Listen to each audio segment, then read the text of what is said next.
नमस्कार मित्रांनो, घरकुल योजनेमध्ये 100% लाभ जर आपल्याला मिळवायचा असेल तर एक फॉर्म आपल्याला अचूकरित्या भरून द्यायचा आहे। हा जर फॉर्म तुम्ही भरून दिलात 100% तुमच्या नावावरती घरकुल मंजूर झालं असं गृहीत धरा। व्यवस्थित माहिती तुम्हाला मी या व्हिडिओच्या माध्यमातून देणार आहे। अर्ज सुद्धा एकदम व्यवस्थित अचूकरित्या कशा पद्धतीने भरावा, अर्ज ऑफलाइन मी पूर्ण दाखवणार आहे। या अर्जाची प्रिंट सुद्धा मी तुम्हाला देणार आहे, याची पीडीएफ मी पाठवेन। ती पीडीएफ तुम्हाला भरून तुम्हाला द्यायचं आहे। अगोदर पूर्ण अर्ज व्यवस्थित समजून घ्या, अतिशय महत्त्वपूर्ण ही माहिती आहे।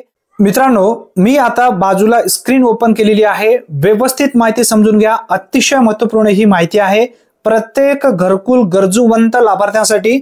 बघा, प्रधानमंत्री आवास योजना ग्रामीण टप्पा 2 आवास प्लस सर्वे 2024-25 साठी हा सर्वे सुरू झालेला आहे।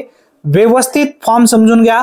आता बघा, या ठिकाणी सांगण्यात आलेलं आहे, सर्वप्रथम ग्रामपंचायतचे नाव आपल्याला इथे या ठिकाणी भरायचं आहे, त्यानंतर गावाचे नाव तुम्हाला टाकायचं आहे। आता भरपूर अशा लाभार्थ्यांची ग्रामपंचायत तेच असते आणि गाव सुद्धा तेच असतो, परंतु भरपूर अशा लाभार्थ्यांचं असं झालेलं असते, ग्रामपंचायत वेगळी असते आणि गाव वेगळा असतो। त्यासाठी जी ग्रामपंचायत असेल ती ग्रामपंचायत त्या ठिकाणी सर्वप्रथम त्या ग्रामपंचायतचं नाव टाकायचं आहे गावाचा, आणि त्यानंतर तुमच्या स्वतःचा गावाचं नाव टाकायचं आहे। आता या ठिकाणी तुम्ही पाहाल की अमरावती जिल्ह्यासाठी हा फॉर्म आहे, तर या ठिकाणी अमरावतीच्या ठिकाणी जो तुमचा जिल्हा असेल तो जिल्हा तुम्ही या ठिकाणी टाकू शकता। अमरावतीच्या ठिकाणी पीडीएफ देईन मी तुम्हाला, त्यावरती तुम्हाला व्हाईट पेजचा एक छोटासा तुकडा लावायचा आहे पांढऱ्या पेजचा, आणि तिथं तुम्हाला तुमच्या जिल्ह्याचं नाव टाकून द्यायचं आहे। आता त्यानंतर बघा, खाली माहिती भरायची आहे, कुटुंब प्रमुखांचे नाव। आता ज्यांच्या नावाने घरकुल पाहिजे अशा लाभार्थ्यांचे नाव या ठिकाणी टाकायचं आहे। त्यानंतर बघा, वडील किंवा पतीचे नाव या ठिकाणी टाकायचं आहे। आता जर तुम्ही कुटुंब प्रमुख या ठिकाणी पत्नीला तुम्हाला करायचं आहे, पत्नीच्या नावाने तुम्हाला घरकुल घ्यायचं असेल तर पत्नीचं नाव टाकायचं आहे, आणि त्यानंतर इथं पतीचे नाव याला टिक करून पतीचं नाव टाकायचं आहे। जर तुमचं लग्न झालेलं नसेल तर तुमचं नाव इथं पूर्ण टाका, त्यानंतर वडिलांचं नाव त्या ठिकाणी तुम्ही टाकू शकता।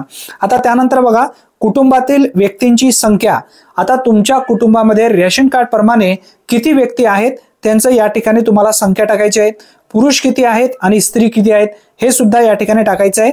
त्यानंतर बघा, जातीचा प्रवर्ग, यामध्ये अनुसूचित जाती असतील, अनुसूचित जमाती, इतर, अल्पसंख्याक, जी तुमची जात असेल त्या ठिकाणी तुम्हाला इथे टाकायचं आहे। आता यामध्ये जे काही उल्लेख केलेले आहेत यामध्ये जर तुम्ही बसत नसाल, दुसरी जात तुमची जर कोणती असेल तर त्या ठिकाणी जातीच्या याच्यामध्ये तुम्हाला इथं इतर करायचं आहे, किंवा त्यापुढे इथं तुम्हाला छोटीशी एक रेष दिसलेली आहे या ठिकाणी तुम्ही लिहून टाकायचं आहे। आता त्यानंतर बघा, जात तुमची नेमकी कोणती आहे। आता कॅटेगरी इथं आपण पाहिली प्रवर्ग, त्यानंतर तुमची जात कोणती आहे ती जात तुम्हाला या ठिकाणी जातीचा उल्लेख इथे टाकायचा आहे।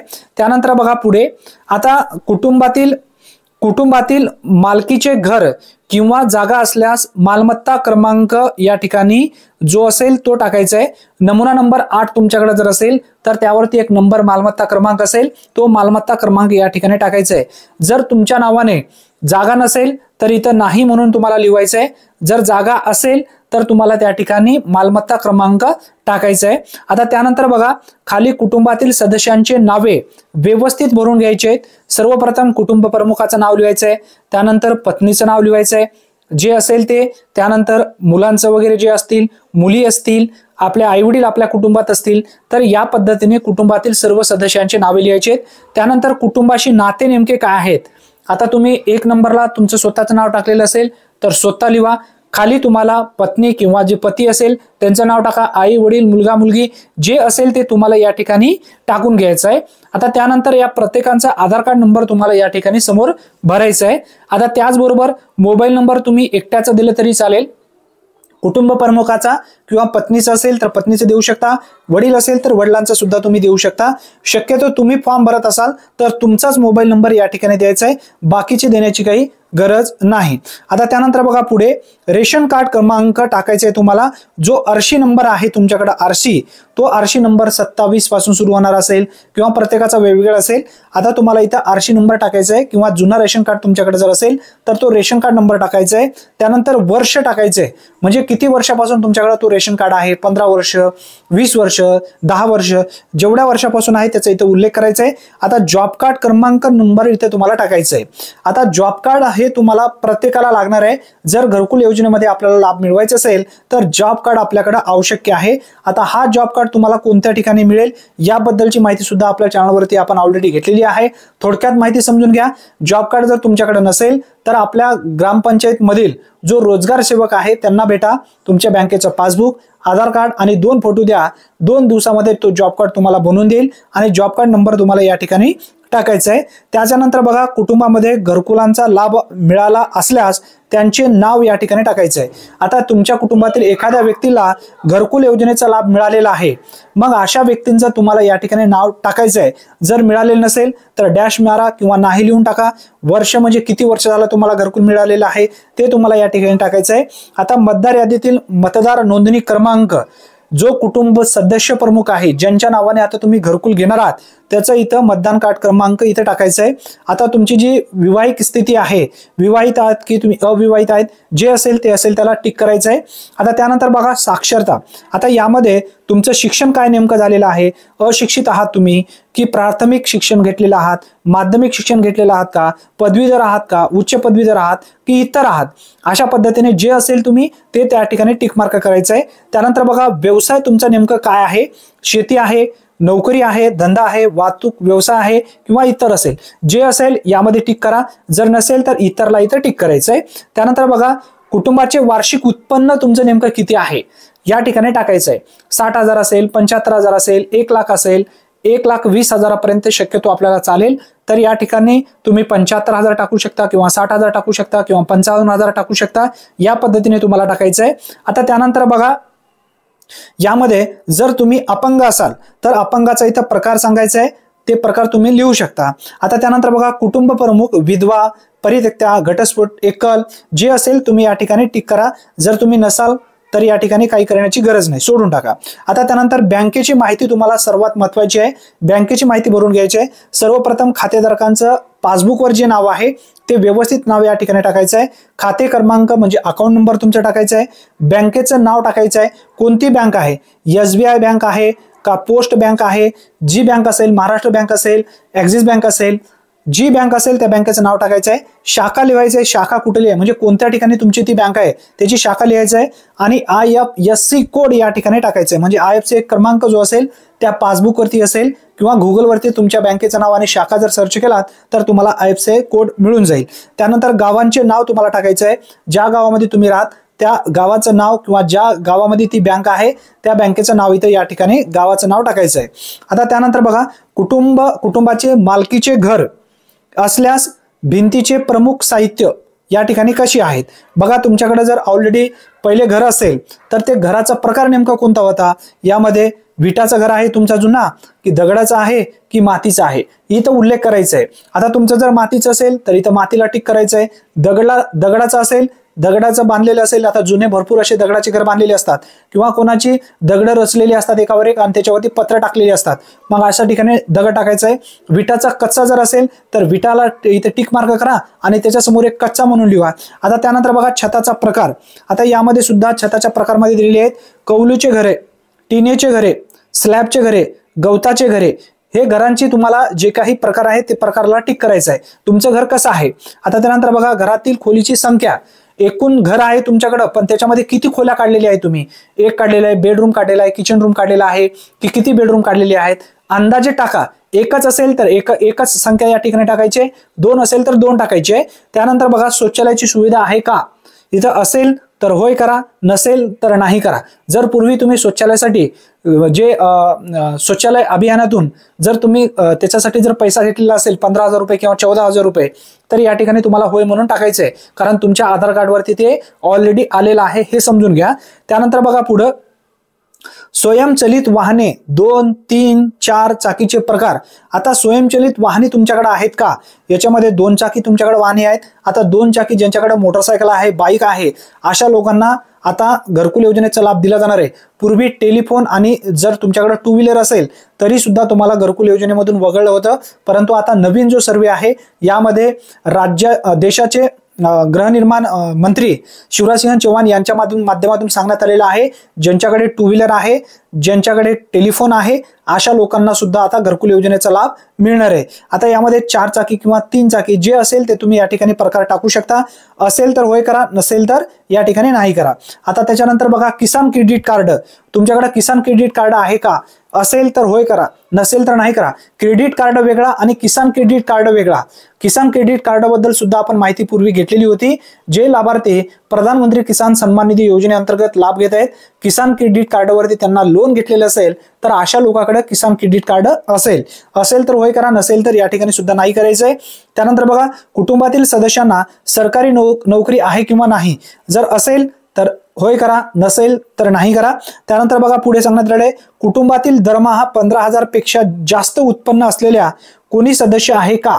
आपल्या कुटुंबामध्ये 15,000 रुपयांपेक्षा जास्त जी पेमेंट आहे असणारे असे कोणी लाभार्थी आहेत का, सदस्य आहेत का? असेल तर होय करा, नसेल तर या ठिकाणी नाही करायचं आहे. त्यानंतर बघा, कुटुंबातील व्यावसायिक कर भरणारे कोणी सदस्य आहेत का? तुमच्या कुटुंबात व्यावसायिक कर भरणारे कोणी लाभार्थी आहेत का, सदस्य आहेत का? असेल तर होय करा, नसेल तर नाही करा. त्यानंतर कुटुंबाकडे 2.5 एकर किंवा त्याहून अधिक जिरायत जमीन आहे का? म्हणजे 2.5 एकर पर्यंत जर जमीन तुमच्याकडे आहे का, 1 हेक्टर पर्यंत, तर असेल तर होय करा, नसेल तर या ठिकाणी नाही म्हणून करू शकता. 2.5 एकर 5 एकर पर्यंत जरी जमीन तुमची असेल तरी सुद्धा तुम्हाला घरकुल योजनेचा लाभ दिला जाणार आहे. त्यासाठी जिरायत जमीन आहे किंवा नाही हे तुम्हाला उल्लेख करायचा आहे. त्यानंतर बघा, निवारा असलेले कुटुंब आहे का? निवारा नसलेले कुटुंब आहे का?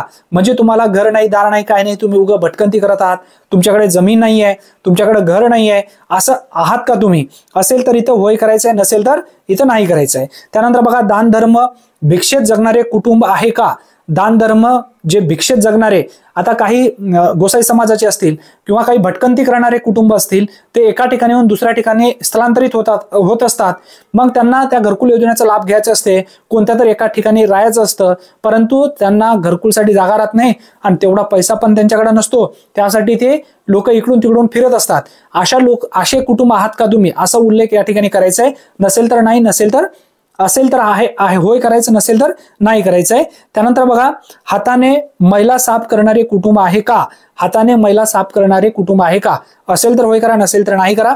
आता अर्जासोबत दिवाळीचे जे आवश्यक कागदपत्रे आहेत, कोणकोणते बघा आवश्यक कागदपत्रे यामध्ये सांगण्यात आलेले. बघा, कुटुंब प्रमुख व सर्व सदस्यांचे आधार कार्ड तुमच्याकडे असणं गरजेचं आहे. त्यानंतर दुसरा यामधला डॉक्युमेंट आहे जॉब कार्ड. तिसरा डॉक्युमेंट आहे नमुना नंबर 8. त्यानंतर चौथा डॉक्युमेंट आहे रेशन कार्ड. 5वा डॉक्युमेंट आहे बँक पासबुकची झेरॉक्स. आता या ठिकाणी व्यवस्थित माहिती समजून घ्या. जो सदस्य आहे त्यांच्या आधार कार्डला मोबाईल नंबर लिंक असणं गरजेचं आहे. त्यानंतर तुमच्या बँक पासबुकला अकाउंटला आधार लिंक असणं गरजेचं आहे, कारण हे डीबीटी मार्फत पैसे येणार आहेत. त्यासाठी तुमच्या बँकेला एकतर आधार लिंक करून घ्या, त्यानंतर तुमच्या आधार कार्डला मोबाईल नंबर लिंक करून घ्या. त्यानंतर बघा, अर्जदारांचे नाव या ठिकाणी टाकायचं आहे, सही किंवा अंगठा. आता काही लाभार्थी अशिक्षित आहेत, मग अशा लाभार्थ्यांची तुम्ही अंगठा लावू शकता. जर तुम्ही शिकलेला असाल तर पूर्ण नाव टाकायचं आहे आणि खाली या ठिकाणी जी सही असेल ती सही तुम्हाला इथे करायची आहे. आता त्यानंतर बघा, सोय घोषणापत्रक समजून घ्या. आता या सोय घोषणापत्रामध्ये काय सांगण्यात आलेलं आहे, प्रमाणित करते की मी नामे श्रीमती कुमारी जे असेल ते असेल, राहणार ग्रामपंचायत. त्यानंतर इथे या ठिकाणी मी पहिल्या सुरूला सांगितलं होतं, या ठिकाणी जिल्हा जो आहे अमरावती दाखवण्यात आलेला आहे. या ठिकाणी तुम्हाला एक छोटासा पांढऱ्या पेजचा तुकडा घ्यायचा आहे, त्यावरती ठेवायचा आहे, झेरॉक्स काढून घ्यायचा आहे. मग या ठिकाणी जिल्हा निघून जाईल, पेनीनं तुमचा जो जिल्हा असेल तो जिल्हा तुम्हाला इथं टाकून द्यायचा आहे. त्यानंतर बघा, येथील रहिवासी असून उपरोक्त अर्जामध्ये दिलेली माहिती संपूर्णपणे खरी असून माहिती खोटी आढळल्यास भारतीय दंड संहिता अन्वये आणि किंवा संबंधित कायद्यानुसार माझ्यावर खटला भरला जाईल. त्यानुसार मी शिक्षेस पात्र राहील व शासनाच्या घरकुल व अन्य कोणत्याही योजनेचा लाभ मिळणार नाही याची मला पूर्णपणे जाणीव आहे. असून मी स्वतः जबाबदार राहीन असा सुद्धा उल्लेख या ठिकाणी करण्यात आलेला आहे। आता परत इथे सोय घोषणापत्रामध्ये पूर्ण नाव आणि इथं सही करायची आहे। अंगठा किंवा अंगठा असेल तर अंगठा, सही असेल तर सही। आता तुम्हाला व्यवस्थित हा अर्ज समजून घेतलेला असेल तुम्ही। आता याची जी PDF आहे, आता इथे समजून घ्या, याची जर PDF तुम्हाला जर पाहिजे असेल तर टेलिग्राम ग्रुपवरती मी हा व्हिडिओ टाकेन, त्याखाली याची PDF टाकेन मी। PDF तुम्हाला प्रिंट कोणत्याही कॉम्प्युटर दुकानावरती जायचं आहे आणि त्या ठिकाणी त्याची प्रिंट काढून घ्यायची आहे। प्रिंट काढून घेतल्याच्या नंतर ज्या पद्धतीने मी आता माहिती दिलेली आहे, सर्व माहिती अचूकरित्या व्यवस्थित भरून घ्यायची आहे आणि तुमच्या गावातील ग्रामपंचायत मध्ये तुम्हाला द्यायचं आहे। जे डॉक्युमेंट या व्हिडिओमध्ये मी शेवटी घेतलेले आहेत ते डॉक्युमेंट त्याच्यासोबत जोडायचं आहे आणि हा फॉर्म तुम्हाला भरून द्यायचा आहे। हा फॉर्म ऑनलाईन ग्रामपंचायत मार्फत भरून घेतला जाईल आणि तुम्हाला घरकुल योजनेमध्ये कन्फर्म लाभ दिला जाईल। आता जे लाभार्थी पूर्वी फॉर्म भरलेले नाहीत, जे ऑटोमॅटिक सिस्टीमद्वारे रिजेक्ट झालेले आहेत, जे आवास प्लस नावाचा जो सर्वे 2017-18 मध्ये झालेला होता, त्या सर्वे मध्ये जर फॉर्म भरलेला नसेल, नवीन सर्वे मध्ये जर तुम्हाला फॉर्म भरायचा असेल, सध्या सर्वे सुरू झालेला आहे। या संदर्भात सुद्धा आपण 2 दिवसापूर्वी एक व्हिडिओ टाकलेला आहे।